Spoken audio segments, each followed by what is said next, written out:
outside. Isn't that fun?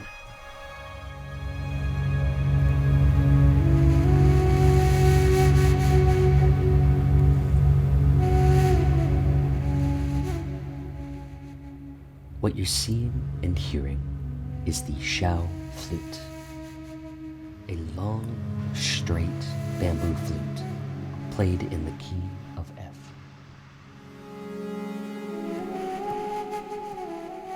I do take a great deal of pleasure bringing one along with me on a hike, just tossing it in a bag, going for a walk in the forest, sitting down on a log, and playing a few long, sustained notes. Like some sort of stoned bard.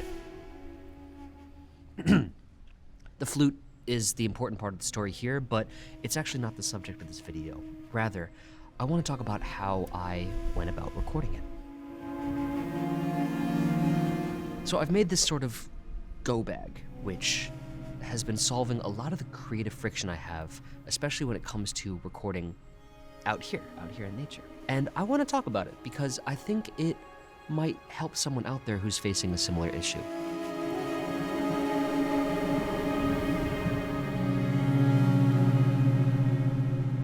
Here's the thing, we're all looking for that one device that does everything you need. Some people think it's an OP1, some people think it's an SP404, there's others. As you get further and further along the path of being a musician, you're gonna find that your needs and the tools that you use get more and more specific. Therefore, finding a single device that suits your needs perfectly gets harder and harder. This bag that I've assembled has just made my outdoor creative sessions just objectively easier and more frequent too. I'm more willing to go out here and make stuff. The Go Bag is made to make catching ideas as effective, thorough, and easy as possible, without sacrificing quality or flexibility. This bag isn't some fancy new toy, you know, there's not any fantastic gear on display, and it's also, honestly, not that pretty to look at. It's kind of like messy and not so fancy, but it's super helpful and I want to tell you all about it. Let's do details. This bag helps me record 4 channels of audio to my phone. It attaches the audio to the video file so I don't need to synchronize it later. It lets me use a 48-volt condenser microphone out in the field and can put that microphone through effects pedals, which is so much fun. It does a lot. It really does a lot of different functions because there's a couple different pieces of gear in here that all do different things. But most importantly, it's portable and it doesn't require much setup once it's built and put together. So in this video, I'll highlight the functionality of my Go Bag in the hopes that it inspires you to think about which configuration of equipment would be helpful to you to help you be creative when you are out in the field. I'll start by going over how I determined what I actually needed, how I determined my objectives in building this bag, figuring out what I needed versus, you know, what I just wanted to do, what ideas I had. Then I'll go over the Go Bag's exact functionality. I'll go part by part, explain what it actually does and how I go about use it, and highlight all the different components that I used in my configuration. Then the fun part, some use cases about using this device out in the world. We'll talk about using instruments and synthesizers, samplers, and also how it can be used in the studio as well. It's not something you have to use outside. You can have it with you all the time. Lastly, I'm not the most experienced with iOS music making. I know it's a very, very rich world that I'm just not exactly a part of, but I'll highlight a few apps that I have enjoyed so far and show you how this bag can take those apps just a little bit farther. At the very end, I'll talk a little bit about the structure of the bag, how I went about making it. There's really not much to it. It's just a photography bag with a bunch of music equipment thrown into it. But, you know, a lot of us have tried to build something like this, and I'll just highlight any little tidbits that I might have. This isn't like a tutorial on how to build your own. It's kind of like a primer on audio routing and just an alternate look on how to assemble a pedal board or like a little portable studio. It's mostly just a laundry list of ideas that you can draw from should you be interested in what I've done here and want to go about making your own. Above all things, if you're going to put the effort into making something like this, if you're going to put in a lot of effort to doing some DIY music thing, you want to make sure it's going to be something you're actually going to use. We all get wrapped up in gear acquisition syndrome. We all want to buy shiny, new, pretty musical things because we think that next piece of gear might be the key.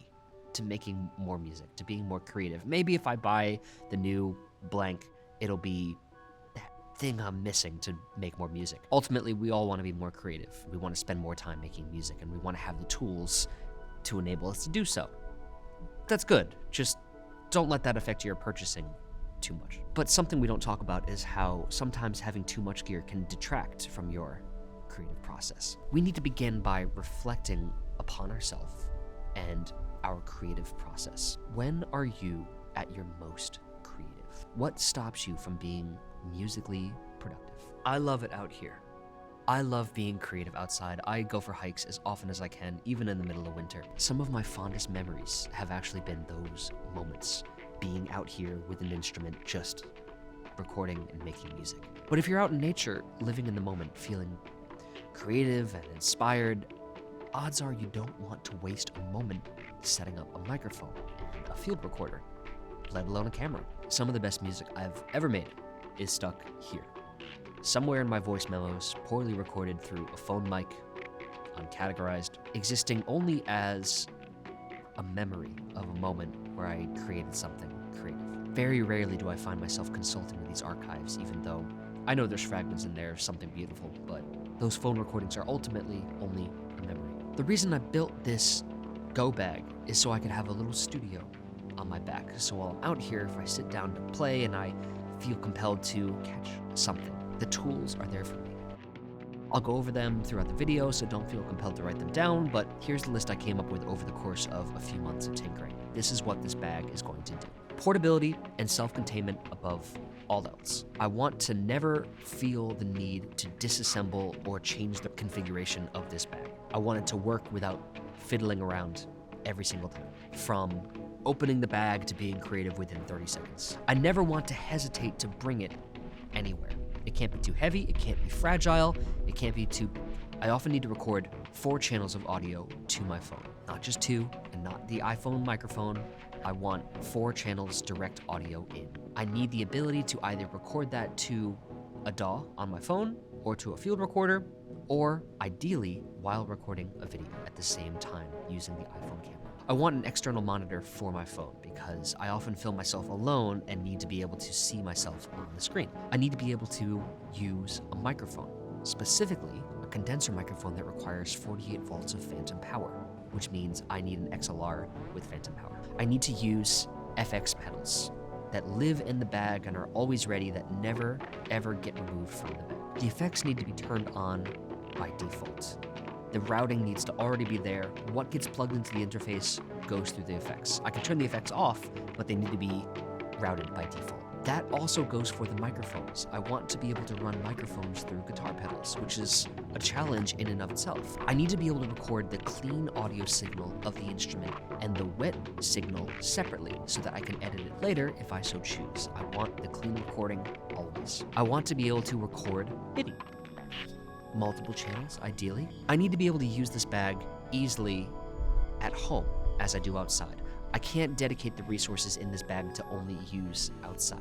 I want to get as much mileage out of this bag as possible. So I intend to use it in the studio as well. It needs to be equally as helpful. And to reiterate, battery powered, portable, 1 cable connection to my phone or computer, 1 button to turn it on. Then a few practical things. All USB connections need to be within reach, ideally hidden, so it's not so, a bunch of cables hanging out of the bag. The audio needs to have a default configuration, but it also needs some flexibility. And I never, ever, ever want to mess with the cables that are already plugged into the backs of these pedals and interfaces. The bag needs to sit flat on a table and hold its form. That's it, really. It's kind of a tall order, but these were the functions that I needed, and I knew all these components could do them, so there's our task list. That's what we're building the bag around. Nothing extraneous and nothing missing. First, a cautionary tale. For years, I've been putting music things inside various cases, whether it's hard cases or bags, just in the hopes that I could build some kind of system that would just last and I wouldn't have to keep rebuilding it all the time. But I've been learning. It's a learning process, isn't it? As for the Go bag, I've had prototypes before this, but I never felt compelled to use them, or I never felt like I could bring them out with me.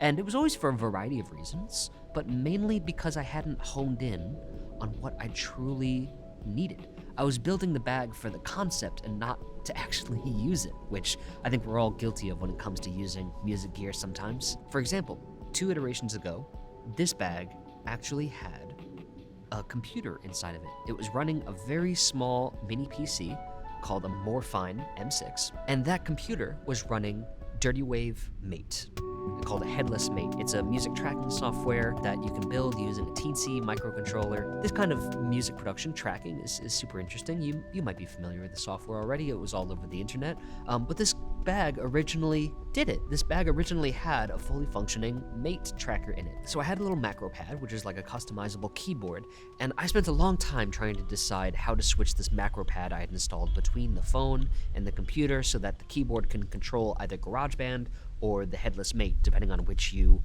which cable you plugged in or whatever. Then I realized 2 things. I tried using the macro pad to make using GarageBand faster, and I realized it didn't really help that much. There wasn't much need for a keyboard when using GarageBand Live. A little bit, but not much. The other thing is that I don't really want to use Dirty Wave Mate while I'm out at hiking. I realized that the first time I brought the bag out. To me, Mate is more of like a curiosity rather than a creative outlet.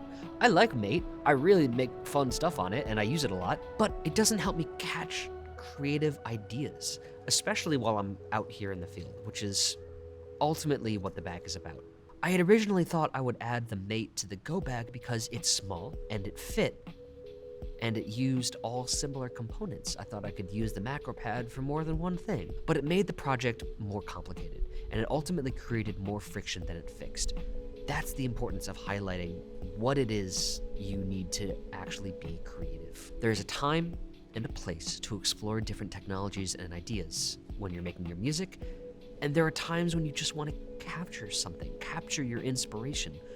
Figuring out your core objective when designing your loadout is critical. You won't get it right away. You are going to try to shoehorn in ideas that, satisfy your curiosity and maybe your crow brain that likes shiny new music gear, but may ultimately starve your potential. Think about what makes you creative. Think about what you can do to catch what you already have. We have our objectives, we know what we need. I'm already starting to get cold, but let's power through. I'm gonna go over how each objective is achieved and what each component is doing. But first, let's actually look at this thing. Let me show you what's in the bag. It's kind of arranged by quadrant. Upper left is the Focusrite Scarlett 4i4, the latest, Generation 4. 4 channels in, 4 channels out, 3 different submixes. Again, details later. Lower left is a Hotone Ampero Stomp 2. If you're not familiar with Hotone, I don't blame you. They're a Chinese effects company that make these just insanely feature-packed multi-effects units with touchscreens. It's a stereo multi-effects pedal. You can change all the routing digitally. It's got an FX send and return. It's got MIDI. It's got like 8 channels of USB audio in and out. This thing's actually kind of nuts. It's kind of the star of the show, to be honest. Up next, we have the Eventide Black Hole pedal, which is just my choice of reverb. If you know anything about me, I put it on everything, much like Frank's Red Hot sauce. I just want to use it all the time, whether I'm in the studio or out here or on stage, and I'm well aware that it's available as a plugin on mobile phones, but again, one switch and this thing is up and running. Lastly, in the bottom right, we have what I've been lovingly calling the loading zone. It's sort of a blank space. You can put whatever you want here, either an effects pedal or a synth. There's some audio cables here if you want to add like an effects pedal or 2, or you can add a mini synth like an Ira Compact or Stylophone or something. This is just like a cheap iPad or laptop stand. Fits really well, and beneath it, it's not really pretty in there, but accessibility and flexibility is super important, so there's a USB hub in here that just connects everything together. On the far right, we have these 2 batteries that get everything powered, and we'll do specifics on everything, but that's it. That's the bag. Let's start with the audio channels. Why do we record 4 channels? That's 2 stereo synthesizers, or 4 monophonic synthesizers, or a mic and 1 synth with FX channels on 3 and 4. Flexibility is important. Some musicians believe that when recording a performance, you mix your instruments and then you're recording the mix down. You're recording everything already baked together, and that's that. No messing around with it. Maybe master it a bit, but stay true to what you recorded. Other musicians believe that if you record the tracks separately, you're slowing down the artistic process because that's giving yourself the option to go back and make corrections after you've recorded. That means more time editing and less time being creative. Both very good points. I disagree. Odds are you're listening to me through a phone speaker or a pair of wireless earbuds. You're not hearing what I was hearing when I was wearing these particular III headphones that have a very particular profile. Also, the flute sounds different when you're playing it. There's no chance you're hearing anything similar to what I was hearing. So I want to be able to change it later, to make an audio recording closer to what I want when I'm not out here. I'm out here to make music, I'm not out here to mix. Multi-track recording is a blessing, and it's 2023, let's use it. The iPhone can recognize an audio interface. This feels new to me, but it's not. It's just something that the phone can do. How many channels it can record at once? I don't know. I've read people recording entire drum kits with like 12 microphones going at once. That's crazy to me, but it can definitely do 4. That much I can tell you. So what software will we use to record those 4 channels? Well, there are a bunch of DAWs on iPhone. I have yet to try them all. My guess is like Cubase is probably your best bet, but none are more stable and quick to use than GarageBand. I'd love the ability to select my audio interface to get a clear view of the connected peripherals and stuff, like it probably should. But again, we're here to capture sounds. We're not necessarily here to sit on a DAW and make music outside, even though, we could. So I use GarageBand as a recorder. I've got a little template project set up, which I can just load up every time I want to record something new, make a duplicate. It's easy, it's like 10 seconds. We'll spit out audio files and we'll bring them home to work with us at home in the studio where it's not so cold out. Of course, there's field recorder apps that do similar work. On Android, I use one that's just called Field Recorder. It works great. But GarageBand is tried and true, and it's stable. GarageBand can also record MIDI. We'll get into that a little bit later. But as long as you have a template file set up and don't spend too much time fiddling with the settings, GarageBand makes a great 4-track recorder. If you have a different DAW you want to suggest, please leave a comment. iOS DAWs are not an area I'm familiar with at all to have a conclusive opinion. I've tried Alm, but I've found out that Alm can't record MIDI, so it kind of defeats the point. A DAW that can record multiple tracks of audio from distinct inputs and MIDI at the same time, please let us all know. I'm sure everyone wants to know. But there is an app which I've been using extensively. I'm using it right now to record this video. As a professional video producer, I can tell you it actually is a pretty big deal. The second core objective is to record 4 tracks of audio while recording a video at the same time. So Blackmagic, the company behind DaVinci Resolve, and now not just cameras, but a whole line of professional video production equipment, Blackmagic has released an app for iOS that allows you to record 4 tracks of audio to your video. You can plug in a Scarlett 4i4 and record 4 distinct tracks of audio without needing to use a field recorder or synchronize stuff in post. What? That's so cool. That's changed my entire workflow. I cannot express this enough. That's amazing. All the videos I've made to date, I record the audio and the video separately. That's because I was taught in film school to never rely on the audio import of a camera for sensitive audio recordings, especially for things like music. Cameras' audio inputs would introduce unnecessary noise that a dedicated recorder would not. Cameras record video, linear PCM records audio. They both do their jobs, and you would synchronize them with a clap. On-camera audio is a convenience, not a critical function. My main camera, the C500, does not even have a microphone built onto it. It just expects you to use an external recorder because that's what they do in the industry. And so for years, I've done exactly that. I've recorded the audio and the video separately, either using a linear PCM recorder or using live. The times have changed. Technology has grown, and I admit this thought process has slowed me down a lot. Synchronizing many clips of audio and video, even when using like sync claps and time code and tools like Pluralize, it slows me down in post-production. I would like to stop doing that. I would like to stop putting in so much effort to synchronizing audio and video, especially for shorter videos on social media. Like, oh my God, I put way more effort into this than I need to. So that's another core objective of the Go Bag Down. If I connect my phone to this bag that I've built and record a video, it will have the 4 tracks of audio recorded into it from the Scarlett. And it's worked every single time. I don't mean to get too excited about it, but I don't know. I've just spent months of my life synchronizing audio, so this is just, it's nice. It's very nice. Speaking of the video production side of things, the next objective is to have an external monitor. When I shoot these videos, I do it all alone. I'm a one-man crew. I need to be able to see myself as I'm shooting. I need to get the lighting and the framing right. Typically on set, we would have like a PA, or I could just ask someone to sit in the chair or in front of the backdrop or whatever, and I could work behind the camera, getting the focus and the framing and all that stuff right. But these videos I'm shooting for my channel are they're just my personal projects. So I don't have a crew, so I have to do everything myself. So I need to be able to face a screen so I can watch myself to make sure that the camera's still recording, to make sure the audio levels are bouncing. I need to be able to see the screen. On phones, of course, we can shoot selfies, but the front camera is a huge downgrade from, the main camera. My previous phone, the Xiaomi 11 Pro, sort of fixed this with this just adorable little screen display on the front, but it's no substitute for an external display. Something big I can see from more than a meter away. Can the Go Bag solve this problem? Yes.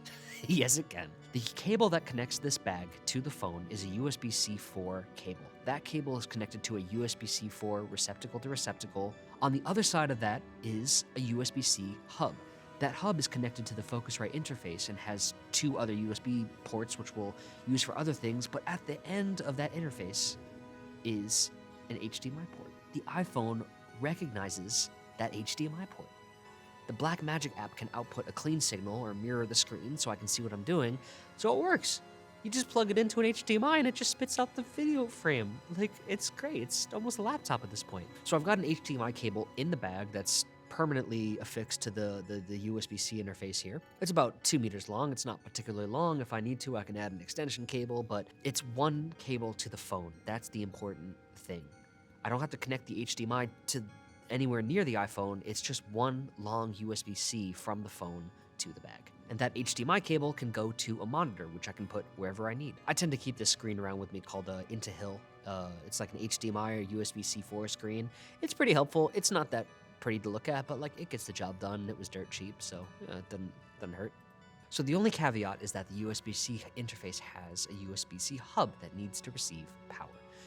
Without it, the HDMI signal tends to flicker and not be very consistent, but that's not much of a concern. We'll just chalk it up to one more USB-C power port that we need. Now we have a 4-channel audio interface and an external monitor. I did not know that phones reached a point where they could handle so many connections at once. I just thought that wasn't possible. Also, when I built this bag, I didn't consider the video production part of it at all. It was only supposed to be for like music. But going back and deciding on my objectives, I found that I always wanted the option to film myself while using this bag. And most of the time, I needed that external monitor. So it became an objective for designing the bag. I chose a USB hub that had an HDMI output, and admittedly, it was kind of a gamble. I really wasn't sure if this would work together, but it worked. And that concludes the video production aspect of the bag. Audio attached to video, HDMI out. That's all there is to it. So let's get back to the music, because that's why we're all here. What are we actually recording? I play folk instruments, and in this instance, the flute. But of course, there's a lot more to it. I want to be able to record them using a microphone. It's not a synth or an electric guitar. It doesn't have a line out, so let me introduce you to my microphone. This is the DPA 4099G. It is one of the best microphones on the market for recording pretty much every kind of instrument, with the exception of like the particularly loud ones, but it's great for strings, mostly strings, violin, guitar, and whatnot. For sound effects and dialogue on occasion, I also use this microphone, the Sennheiser MKH416. Boop. These two microphones are called condenser microphones.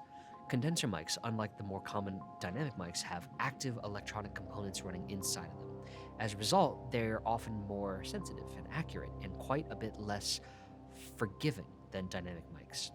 But more importantly, they require electricity. Condenser microphones require 48 volts of phantom power, electricity fed to it by a microphone preamp along one of the cores of the XLR cable. We need a device that can power these microphones. You can't just plug them into an aux jack, you can't just plug them into an amplifier, and you certainly can't plug these microphones straight into guitar pedals. But I want to, right? I want to be able to put my condenser microphone, or any microphone for that matter, through pedals. Logic be damned. And we are just 2 objectives away from making that happen. Stay tuned. First and foremost, this bag needs to be able to provide power for the condenser microphones. That's where the Focusrite 4i4 comes in. It's got great mic preamps, which means the condensers can get power, and they sound good too. The Ampro Stomp 2 also works as an audio interface. It's got a USB-C on the side of it, so in theory, I wouldn't need the Focusrite 4R4 if I wasn't using microphones. The Ampero Stomp 2 does not have a mic preamp and cannot power a condenser mic. Hotone's latest pedal does, but from what I've seen, it's gigantic, probably quite a bit heavier. The Stomp 2 is plenty for me. Also, I like Focusrite. I know how the Scarlett sounds. It's a dedicated audio interface. It's new. The mic preamps are great. It works. So we're running with this configuration. That's another objective down. The bag can power condenser microphones. 2 of them to be exact. Let's get into the pedals. And by extension, the audio signal flow of the Go Bag. I'm going to explain how the audio signal flows, and we're going to solve 3 objectives at once. This is the fun part. Watch close. There are 2 pedals, the Ampero Stomp 2 and the Eventide Black Hole. The Black Hole has stereo in, stereo out. The stereo in is a TRS quarter-inch jack in, and the stereo out is a pair of TS jacks out. The Ampero Stomp 2 has 2 quarter-inch mono jacks in, and the 2 quarter-inch mono jacks out as well. It also has an FX send and return on the left side, which, using the software on the screen, can be routed to the landing zone in the bag. It also has a stereo aux in on the side, and if necessary, I think like 8 channels of USB audio via the USB-C on the other side. That's still crazy to me to say out loud. That is just so many channels of like audio routing. You can route everything in and out to USB. The virtual routing on the Stomp 2 means that the audio source doesn't have to come from the left and right in if we don't want it to. It can come from the aux in. So if we want to ignore all this routing, we can just run it from the aux in instead. Why not? Finally, let's look up here at the 4x4. It is 4 tracks in and 4 tracks out. You can choose what those outputs do. Outputs 1 and 2, typically we listen to all the inputs mixed together and the DAW audio, sure. But what are we gonna do with outputs 3 and 4? In the Go Bag setup I've designed, I've got it routed like this. Outputs 3 and 4 are only monitoring inputs 1 and 2. It's almost as though inputs 1 and 2 are like going straight through the device and out 3 and 4. The signal is then routed to the FX chain. Ampero Stomp stereo in, FX send to the optional pedals in the landing zone area, the stereo out to Eventide Black Hole stereo in. The Eventide is then sent back, finally, into the Focusrite 4x4, channels 3 and 4. This crazy little audio routing setup solves 3 of the Go Bag's objectives. Channel 1 and 2 are recorded as clean audio, means we're recording it without the effects so that we can change it later.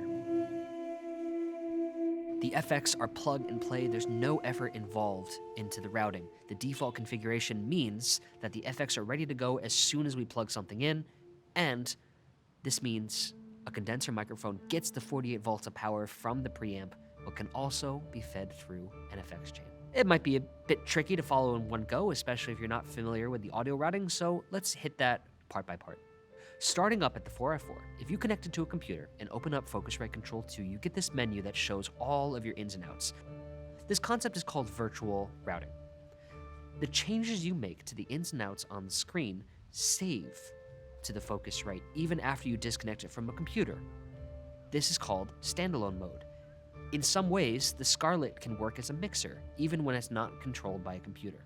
This is new. Not all Focusrites can do this. Only certain ones can. So let's say outputs 3 and 4 listen to only inputs 1 and 2. We'll do some hard panning. This way, input 1 goes straight into output 3, input 2 goes straight into output 4. If the Scarlett is plugged into a computer or your phone, or not plugged into USB at all, it just powers it, it will always maintain this audio routing. Cool. That means we don't even need a phone in this setup. If we were to just open the bag to jam or perform, plug something into the Focusrite, it'll get sent along to the FX. The headphone output, I've chosen to only monitor outputs 3, 4, and the DAW audio. That means I'm not going to hear the clean signal of my inputs. They'll be recorded clean, but I'll only hear them affected, which is exactly what I want most of the time. That means if I were to play like electric guitar into this, I'm only hearing the distortion. I'm not going to hear a mix between the clean audio and the distorted audio, which I probably don't want.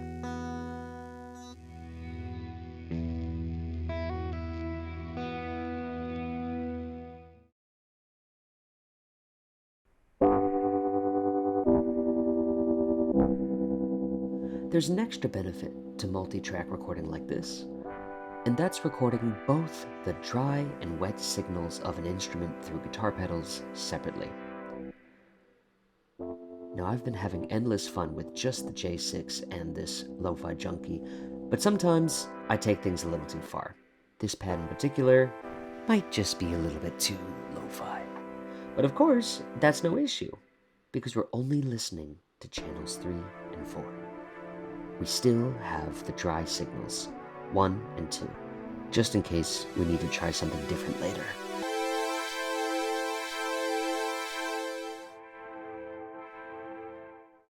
Moving on to the Hotone Ampro Stomp 2, this thing is where we have the most flexibility when it comes to changing what it is we want to do. Focusrite input number 1 via output 3 is routed into the left in.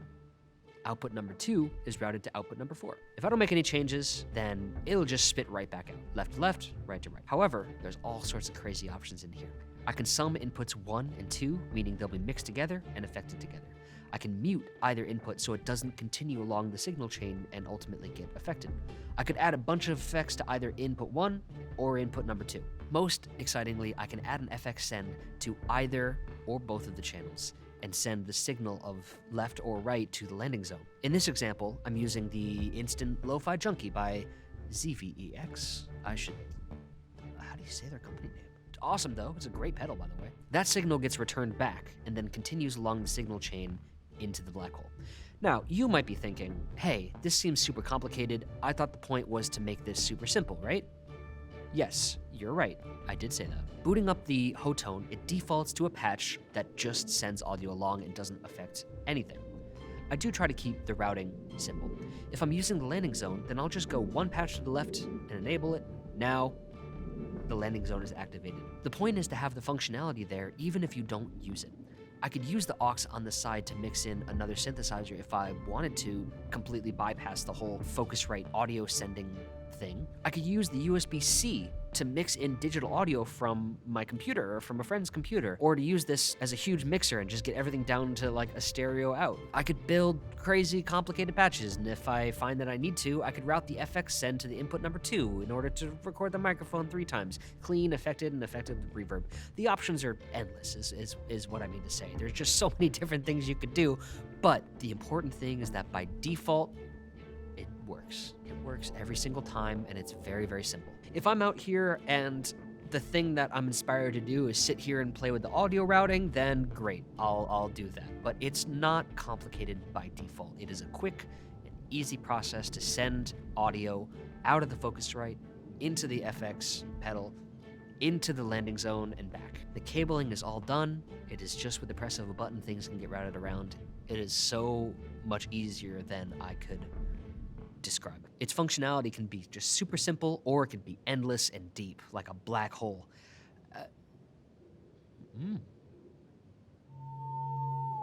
By contrast, the black hole is relatively simple. Audio comes out of the Ampro and then just goes straight into the black hole, and then it gets returned back to the Focusrite. The reverb itself is rich and complex, of course, but the routing itself is not. 2 in, 2 out. If reverb is off, left goes to left, right goes to right. If reverb is enabled, then they kind of get blended together. Inconvenient maybe, but it does sound very, very nice. Finally, we return to inputs 3 and 4. Again, 1 and 2 are dry, 3 and 4 are wet or a mix of dry and wet. So that's my configuration. If we wanted to say record 4 synths at once, we would have to change things up a little bit.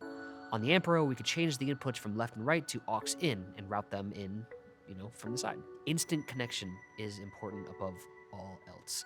Plug a mic in, power it up, hear it back with black hole. That's all I really want and need. I just want things to be super simple. Being able to record it is kind of just a bonus at this point. So most of our objectives have been achieved by now, but there's just a few left we should cover. MIDI, good one. If I were to plug a synth in via USB, I can boot up GarageBand and I can record the audio and the MIDI at the same time. Now, I have not totally nailed down recording multiple MIDI signals at once. I'm sure it's possible with one of those heavy-hitting iOS DAWs. Again, please, if you know one that does, let us know. The USB hub down here does have an open port. I could plug in a full-size MIDI keyboard, open up a software synth, and play something. In theory, I could even route the MIDI knobs that control it. I haven't gone that far, but it's possible with some of the better synths, like the Moog iOS synths. The Animoog Z seems much more legit if you've got like a big old keyboard to control it. Similarly, we could use the drum pads to control something like Koala Sampler.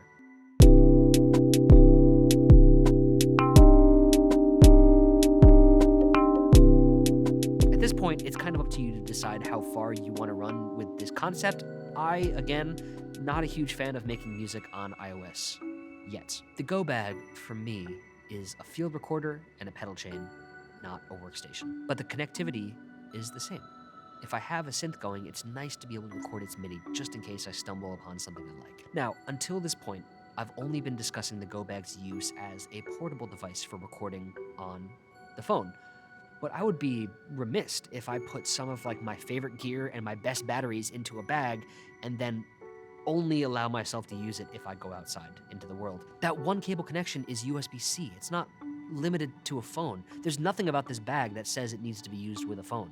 If I plug this into my computer, then bam, it's the same. It's just the USB-C hub, right? My computer will recognize the Scarlett and the MIDI device is all the same.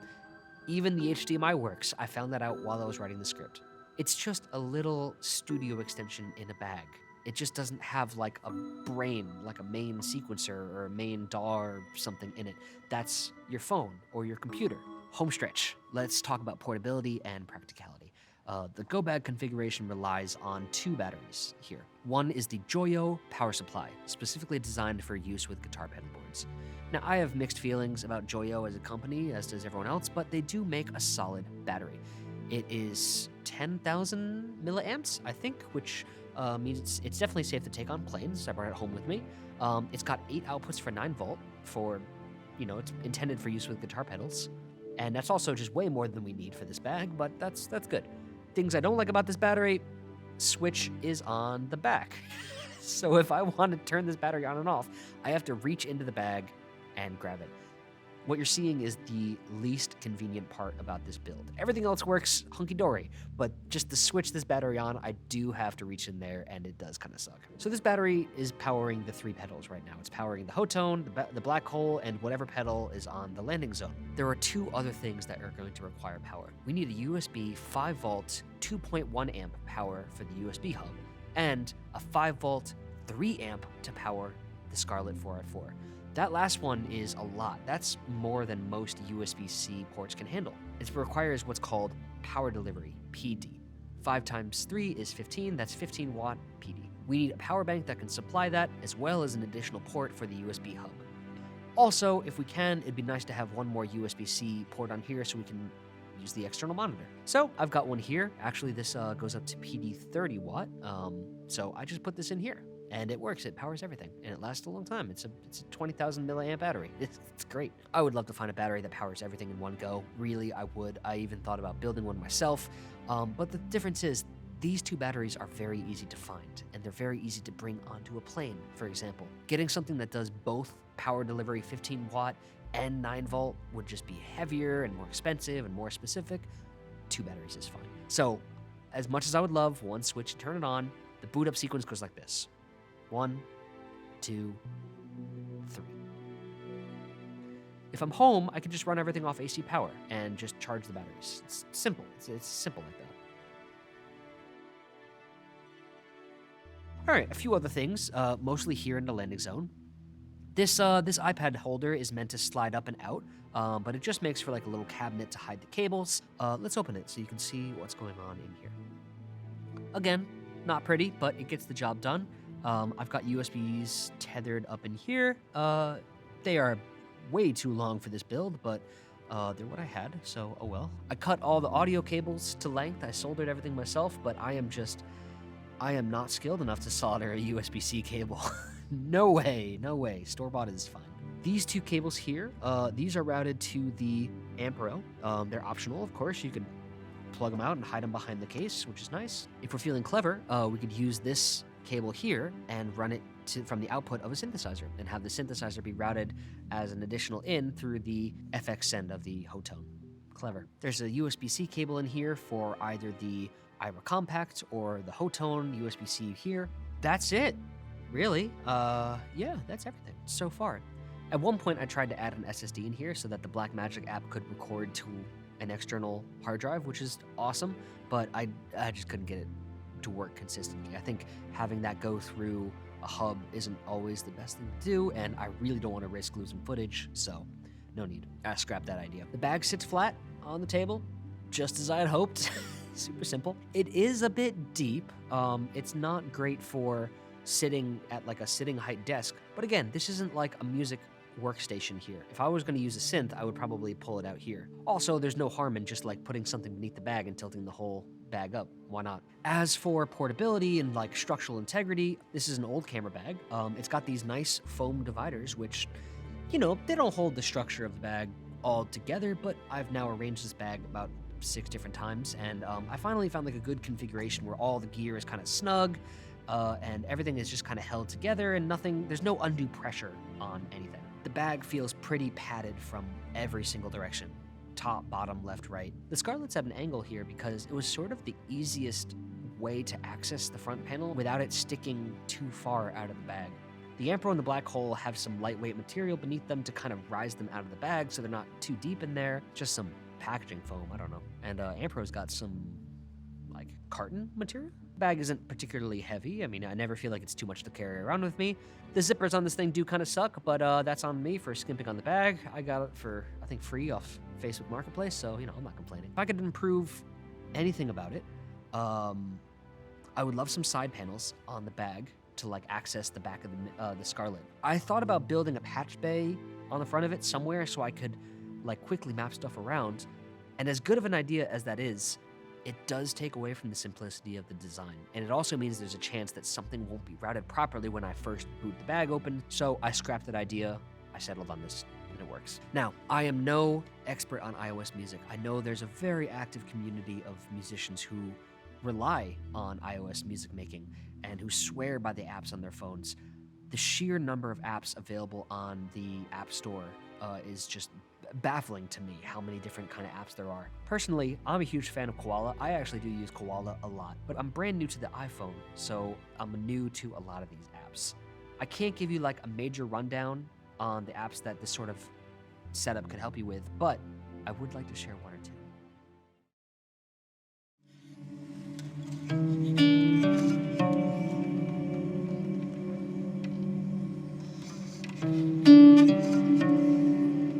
I wanted to start these demos off simply by showing you what I'll end up doing 90% of the time with this rig.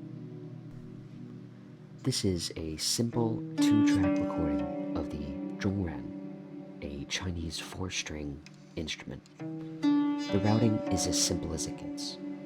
Microphone going into input number 1, input number 2 is blank, as you can see. Inputs 3 and 4 are just the Eventide Black Hole. This combination of sound, the acoustic instrument and Eventide Black Hole, represents the majority of the sounds I produce as a musician. And even though this rig can do so much more than this is why I built the bag.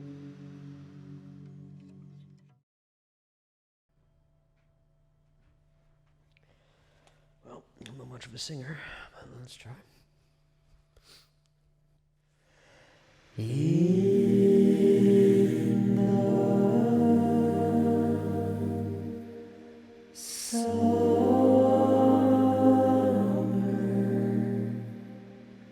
we'll go. This is Chantlings. It's a stylized harmonizer app with these little creatures that sing along with you, and they are just so darn cute. The amp suggests on boot up that you ought to use it with headphones so that the Chantlings can sing along with you in live time. But with a mic line in, plus an FX chain on the output, you're able to get something really pretty out of an otherwise simple app by using a microphone.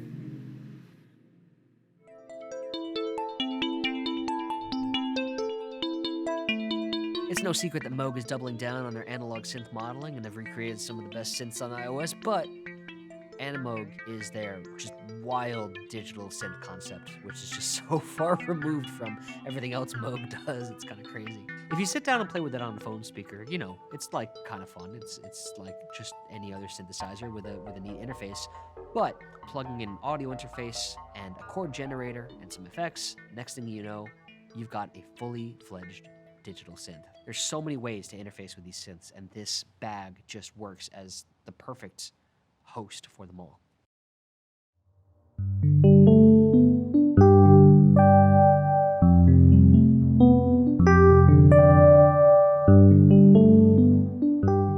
There's a whole realm of synthesizers out there that I haven't dove into, and a lot of them cost a fair amount of money, so I figured I'd start off with something light, like the free synthesizers on the market.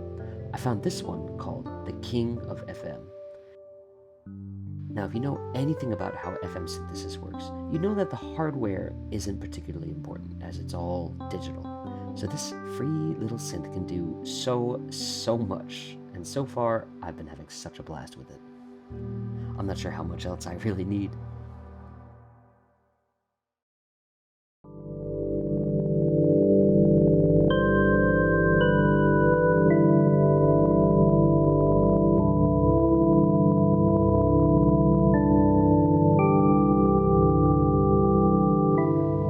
This one's just a combination of the King of FM, played with both the chord generator, the J6 from Roland, and playing the on-screen keyboard. It was just a neat little combination I found when messing around. I don't usually use organs, but, you know, it's been a lot of fun so far.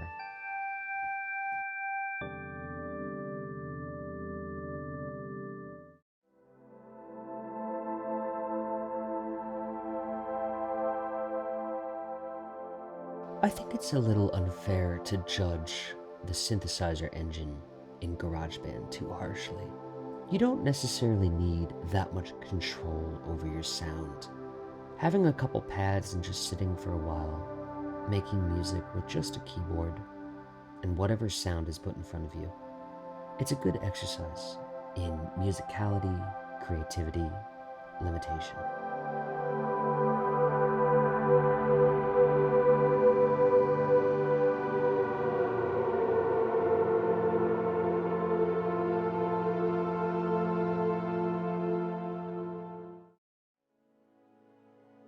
You can use this bag in just so many different ways. It really depends on you as an artist.